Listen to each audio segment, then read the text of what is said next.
sa Amerika si pambansang kamao Manny Pacquiao para simulan ang matinding training para sa laban nila ni Oscar De La Hoya sa Disyembre. Nangako si Pacman na gagawin ang lahat para manaig kay Golden Boy. Ito ang weekend report ni Sino Trinidad.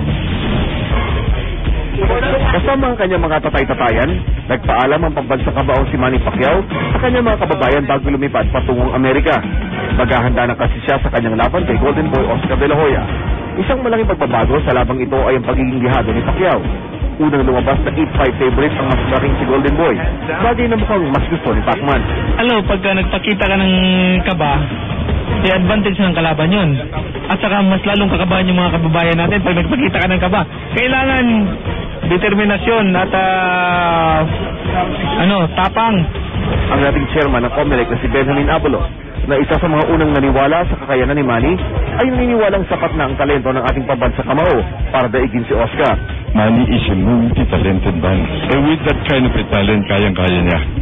Pero may halong kaba si Rob Dasario, ang taong nagdala kay Manny sa kanyang unang championship 7 taon na nakararaan.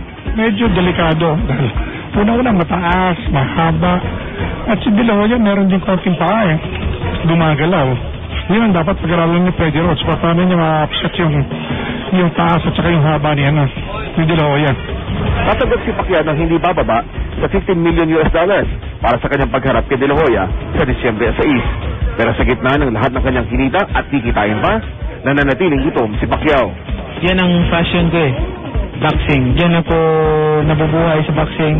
So, siguro, kaya bawat laban, laging gutom na may panalo.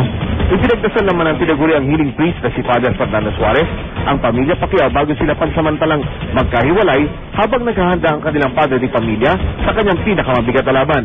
Ganap ng alas 10 ng gabi ng linggo ay tumulak na patungong Los Angeles si Manny kasama ang kanyang mga malalapit na kaibigan at tumatayong assistant trainers na sina Buboy Fernandez at Nonoy Neri. Sino Trinidad, GMA News.